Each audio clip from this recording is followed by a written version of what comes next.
বড়ই পাতার গরম জলে শোয়ায়া মশারির তলে সাদা কাফন পরাইব রে। বড়ই পাতার গরম জলে শোয়ায়া মশারির তলে সাদা কাফন পরাইব রে।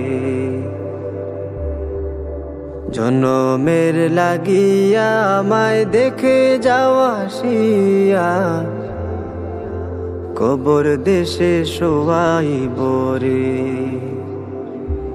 আমার এই জীবনের হেলা, এই জীবনের লীলা মাগরিবেতে ডুবে যাবে গো। মুনকার নাকির সওয়াল করবে, মুনকার নাকির করবে সওয়াল আল্লাহ ছাড়া।